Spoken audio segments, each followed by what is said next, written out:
você já está defasado se a sua academia, estúdio ou box está operando da mesma forma que operava dos últimos anos. E não, eu não estou falando de equipamento e nem pintura, e sim algo muito mais profundo. Até 2025, os gastos globais com fitness e bem-estar já ultrapassaram 1,8 trilhão de dólares. Só que esse dinheiro não está mais indo só para aqueles negócios que oferecem acesso a aparelhos e treinamento. O aluno de 2026 ele já quer mais. Na verdade, o aluno dos últimos anos cada vez quer uma entrega um pouco maior. E claro, se você não entregar essas novidades para o seu aluno, o seu concorrente pode acabar entregando e aí você perde mercado, perde espaço. Por isso, nesse vídeo eu vou te antecipar essas tendências para você estudar e ir se preparando para não perder para a concorrência.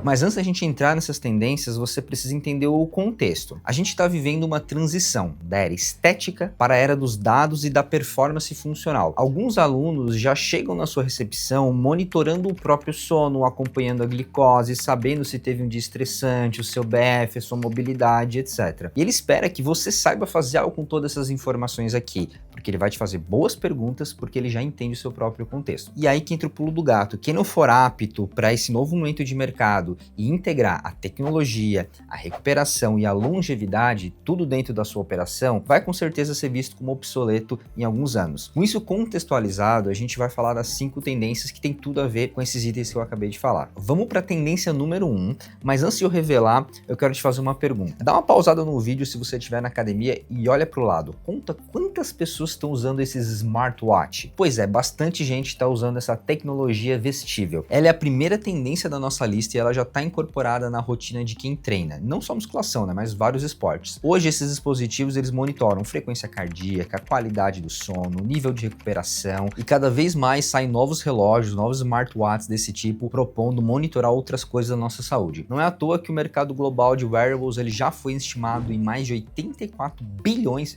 de dólares em 2024 e ele tem uma projeção de alcançar mais de 186 bilhões de dólares até 2030, ou seja, tem muita margem de crescimento pela frente. Agora, se eu te perguntar como que você está incorporando os wearables aí no seu negócio, por enquanto seus alunos já chegam com esse dado, né, como eu falei, do sono, da recuperação, da variabilidade cardíaca, das calorias gastas e etc, mas a maioria dos professores eles continuam operando sem nada disso entrando nas avaliações ou na própria prescrição do treino. Então, a gente tem aqui uma oportunidade, de modo a você se diferenciar usando essas informações para treinos melhores, para uma experiência melhor, para um atendimento melhor. A primeira coisa que você precisa fazer é usar esses dados que o próprio aluno já está trazendo na hora de prescrever um treino, na hora de personalizar uma experiência, um atendimento ou até de oferecer produtos para o seu aluno. Isso vai mostrar para ele que você está acompanhando a evolução dele de forma completa, de ponta a ponta, não só durante a duração do treino, não só entregando um treino de prateleira para ele. A segunda maneira de trabalhar com essas tecnologias é trazer os wearables para dentro da sua operação, principalmente nas aulas coletivas. E aqui eu vou ser bem específico de como funciona, porque muita gente acha que precisa comprar smartwatch para todos os alunos. Não, você não precisa fazer isso, fica tranquilo. Empresas como a Polar Club ou a MyZone fornecem equipamentos bem mais simples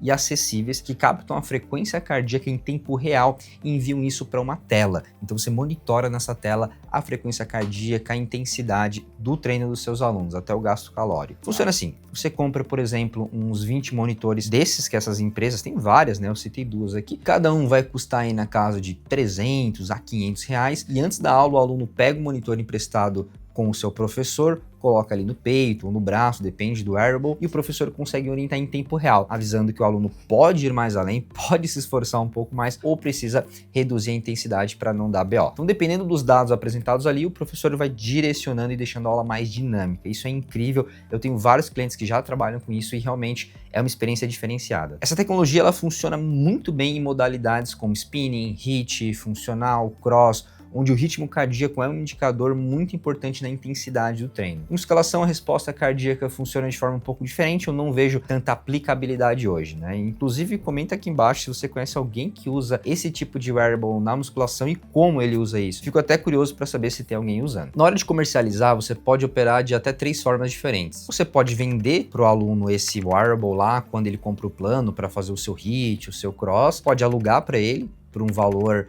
menor, 30, 40, 50 reais enquanto ele for seu aluno, ou você pode já deixar embutido no valor da mensalidade ou até numa taxa de adesão. E uma dica prática que você pode fazer a partir de amanhã, sem precisar comprar nada, é pedir para o seu time de professores fazer uma pergunta simples para a galera que for treinar de smartwatch. Fulano, como que foi o seu sono ontem? Como que está a sua recuperação segundo o seu smartwatch? A partir dessa resposta, o professor já ajusta o treino na hora. Dormiu mal? Tem que ter um treino mais leve, mais focado em técnica. Dormiu bem? Tá bem alimentado? Vamos pegar uma carga forte. Esse tipo de atenção faz o aluno perceber que você não está no automático, que você realmente está preocupado com ele e quer entregar mais resultado para ele. Agora, se você quiser ir pelo segundo caminho, né, com uma solução um pouco mais completa, comprar alguns wearables, tipo esses que eu falei da Polar ou da MyZone, calcule o investimento inicial, geralmente ali uns 15, 20 monitores para você fazer um teste e ver se o seu público se adapta e gosta dessa novidade, tá bom? E se você gostou dessa primeira tendência, já clica aqui no botão de gostei, porque isso vai fazer o vídeo aparecer para mais pessoas e também o YouTube vai te mandar mais vídeos novos. A segunda tendência é sobre a inteligência artificial e a hiperpersonalização. Um estudo da American Council on Exercise, a ACE, com 31 participantes, encontrou melhorias de aptidão muscular de 1,5 a 2 vezes maiores em programas de treinos personalizados comparado a padronizados. Mas a gente sabe que na prática, a maioria dos negócios fitness e esportivos no Brasil trabalha com alto volume não consegue dar tanto carinho, tanta atenção para fazer hiperpersonalizações, né? Isso demoraria horas de estudo sobre o aluno, sobre os treinos antigos dele, sobre o comportamento dele para fazer esse treino super personalizado que gera 1,5 a 2 vezes o resultado, e que se gera mais resultado, gera mais fidelização, mais satisfação para o seu aluno, que tem que ser o seu objetivo. Mas já que a gente não consegue fazer porque não tem braço, não tem mão de obra para isso, e aí entra a inteligência artificial para resolver esse problema para você. Por exemplo, a Next Fit hoje é pioneira, é a única no mercado que possui uma inteligência artificial que gera treinos de musculação para os seus alunos. A gente ainda não gera treinos para funcional, cross e outras modalidades, mas para musculação já vem rodando há mais de um ano e vem rodando muito bem. A gente tem basicamente um algoritmo que entende o padrão comportamental do aluno, olha o histórico, olha os feedbacks do aluno, a satisfação dele com outros treinos, verifica quais alunos têm padrão comportamental muito parecido com o dele e faz uma recomendação cirúrgica de treino para esse aluno que vai fazer ele comprovadamente fidelizar mais, engajar mais com o treino. Então perceba, se você não tem braço, não tem professores e tempo suficiente para essa hiperpersonalização, você pode usar uma inteligência artificial para auxiliar. E tudo isso com 2, 3 cliques, de uma forma muito prática, muito simples. Lembrando, claro, que a inteligência artificial não substitui o professor. O treino ainda é uma responsabilidade do professor, ele é o protagonista dessa história, e a IA ela é apenas uma ferramenta para auxiliar a ter mais eficiência e conseguir escalar a quantidade dos treinos com qualidade. Já a terceira tendência é o fortalecimento da força como ferramenta central na longevidade. Lembra quando treinar era coisa de quem queria exclusivamente colocar aquele tanquinho ou aquele 42 de braço? Pois é, na minha época, quando eu comecei a treinar com meus 18 anos, inclusive eu treino há 14 anos ininterruptos, nessa época, realmente, pelo menos as academias que eu frequentava, era de basicamente todo mundo querendo ficar super shapeado. Mas isso virou coisa do passado. A força muscular ganhou status de vacina para o envelhecimento, e a longevidade se tornou um objetivo tão importante quanto colocar o shape. Todas as minhas tias hoje estão treinando e entendem que é importante isso para sua longevidade. E os dados comprovam isso, não é opinião minha. Segundo um estudo da Fundação SEAD, a quantidade de pessoas 60 a mais que está praticando atividade física aumentou 19% nos últimos 6 anos. Inclusive, redes como a própria Smart Fit falam em uma adesão de mais de 44% desse mesmo público. E essa mudança vem ocorrendo principalmente porque a gente está na era da informação, né? Então tem muita geração de conteúdo, tem grandes influenciadores que falam sobre os problemas para os idosos que não estão treinando, né? A sarcopenia, por exemplo, já tem vários estudos e esses estudos são divulgados cada vez mais pelos influenciadores nas mídias sociais. Inclusive tem um estudo bem famoso de Harvard que mostra que as pessoas sedentárias perdem de 3 a 5% de massa muscular por década após os 30 anos, né? E o treino é a única forma de reverter isso ou de pelo menos retardar de forma eficaz. Então a era digital permitiu essa informação chegar em mais pessoas, chegar em mais idosos, e eu acho que muito por esse motivo a gente está com essa tendência de pessoas 60 a mais procurando atividade física. Na prática, a minha dica para você é: reavalie os seus programas para um público sênior e tente criar metodologias focadas em carga progressiva e funcionalidade, e também mobilidade. Não venda só estética, venda autonomia para ele brincar com os netos deles durante muitos anos e ter muita felicidade com os netinhos. Comece com alguns alunos 50 a mais, criando um programa de 8 semanas focado em movimento do dia a dia, subir escada, descer, levantar cadeira, carregar as compras. E aqui vai um ponto crucial: muda a comunicação. Ao invés de ficar falando sobre treino de terceira idade, fale programa de força para longevidade. As palavras importam nesse caso aqui, o como importa. Tem muito idoso que não gosta de ser chamado de idoso e eu provavelmente também não vou gostar quando eu chegar nessa idade. Lembre-se, começar pequeno é melhor do que não começar. Começa com ações cirúrgicas pequenas, você vai plantando essa semente e daqui a pouco você tem um braço forte atendendo esse público de 60 a mais. Vamos para a quarta tendência aqui, que é a recuperação, que vem saindo cada vez mais desse papel de coadjuvante e se tornando um produto principal nesse ecossistema de fitness, de wellness. Antigamente, recuperação era alongamento, né? Mas a recuperação foi ganhando um status cada vez maior no pilar do treinamento por uma razão bem simples: o músculo cresce no descanso e não no treino. E quem treina pesado precisa se recuperar bem, né? Inclusive, não só quem é atleta, mas quem tem um dia muito agitado, quem trabalha muito tem que se recuperar bem, senão vai ficar frustrado, estressado, lesionado, vai aumentar cortisol e aí tudo vira uma bagunça. Inclusive, surgiu um nome para isso recentemente, que é o fitness regenerativo. Dados da Future Market Insights mostram que esse mercado tem uma projeção muito grande de crescimento para os próximos 10 anos, na casa de 3 vezes. Mas o que exatamente significa esse ecossistema de recuperação? Talvez você nem tenha visto ainda, porque não esteja numa capital onde isso já está sendo falado. Vamos por etapas aqui. A gente tem, digamos que um primeiro nível básico, onde a gente está falando de um rolinho de liberação miofascial, de uma bolinha de massagem, de uns elásticos, aquele cantinho discreto onde o aluno pode fazer uma massagem com esses equipamentos que são super baratos. Esse é o nível 1. No nível 2, a gente já estaria falando de umas pistolas de massagem, ou seja, uns equipamentos específicos para isso. Inclusive, você já deve ter visto na internet algum desses, porque vira e mexe viraliza algum desses equipamentos, ou até outros equipamentos de vibração. Agora, se você quiser ir além, as botas de compressão pneumática são o nosso nível 3. O aluno coloca nas pernas, elas inflam e desinflam em sequência, fazendo uma espécie de massagem para circulação. Isso reduz bastante a fadiga. Inclusive, eu acompanho bastante NBA, eles usam isso muito até no intervalo dos jogos. E no topo da nossa cadeia aqui de recuperação, para você que tem muito cacife, muita bala na agulha e quer investir pesado nisso, a gente tem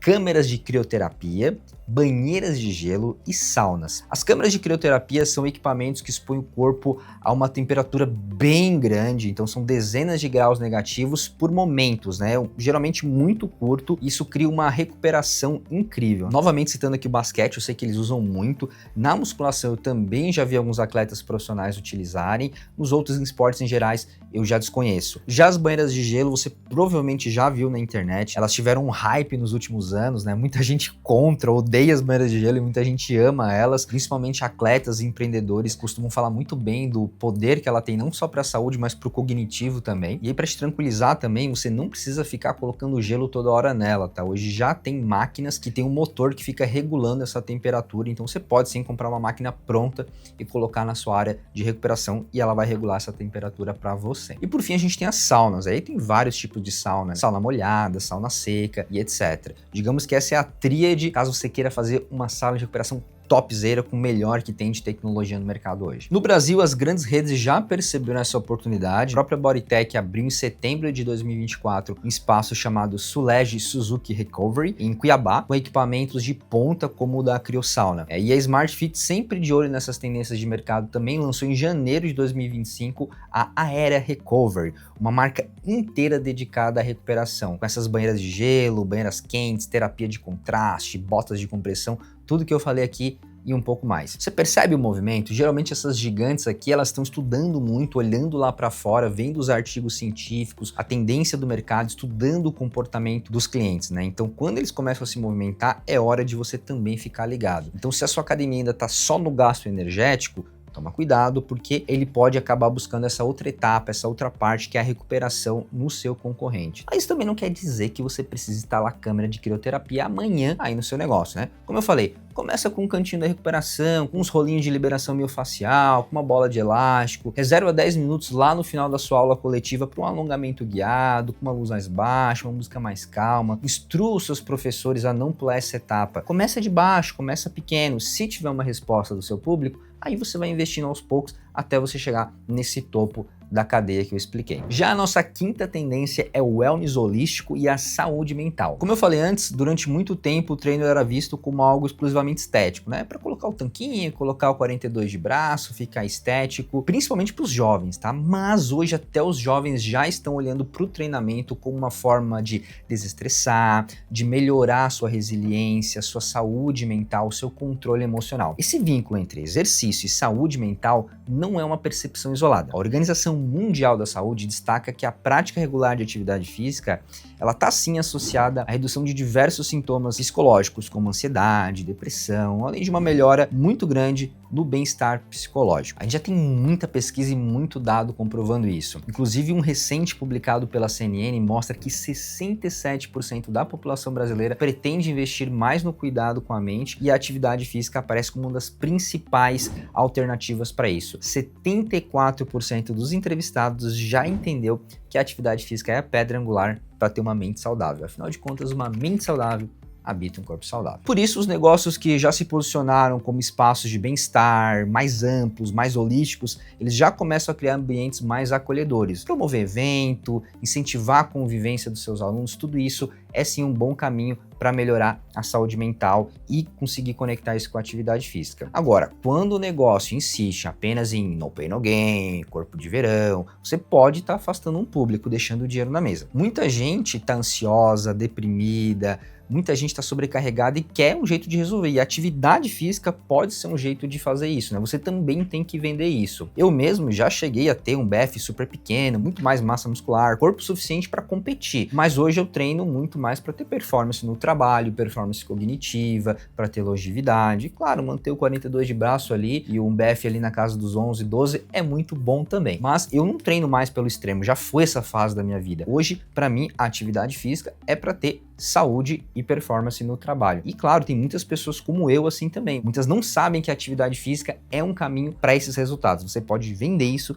para as pessoas. Tá, Douglas, mas como é que eu coloco isso na prática? O primeiro movimento é ajustar sua linguagem, né? Se o seu marketing fala apenas de queima de gordura, de corpo definido, você tá deixando o dinheiro na mesa, tá? Como eu falei antes. Então, nas suas redes sociais, tem que falar sobre saúde mental, tem que fazer esse link da atividade física com a melhoria do sono, com a melhoria da inteligência emocional, com o aumento da resiliência, etc. Então, tem que ser intencional. Em paralelo, integre pequenas experiências de mente e corpo, com uma aula semanal de alongamento com respiração, um relaxamento breve ao final do treino. Não precisa ser nada complexo, precisa ser coerente com o que as pessoas estão buscando. E claro que a experiência também se constrói naquele detalhinho, né? Cumprimentar o aluno pelo nome, perguntar genuinamente como ele tá, se preocupar com os resultados dele, sempre sem julgamento. Tudo isso vai criar essa relação íntima, holística, e o seu espaço não vai ser visto apenas como um lugar de gastar energia, mas sim como tratar do corpo e mente. Legal, mas eu sou um cara prático, tá? Então eu não quero que você saia daqui com um monte de informação. O próximo passo que eu tô te desafiando agora é você escolher uma dessas tendências aqui, estudar ela mais profundamente, colocar em prática e depois me fala. Coloca aqui nos comentários ou manda mensagem lá no meu Instagram. Eu quero saber o que você colocou em prática e quais resultados você teve. E para você que quer continuar estudando, se aprimorando, eu vou deixar duas recomendações de vídeo. Uma sobre aquela inteligência artificial para prescrever treinos que eu te falei no começo do vídeo, e outra sobre ferramentas de inteligência artificial para os seus professores gerarem mais resultados para o seu negócio, tá? Os links vão estar aqui na tela em algum lugar e também na descrição. No mais, eu fico por aqui. Te vejo quarta-feira que vem às 17 horas com um novo vídeo aqui no nosso canal. Um abraço!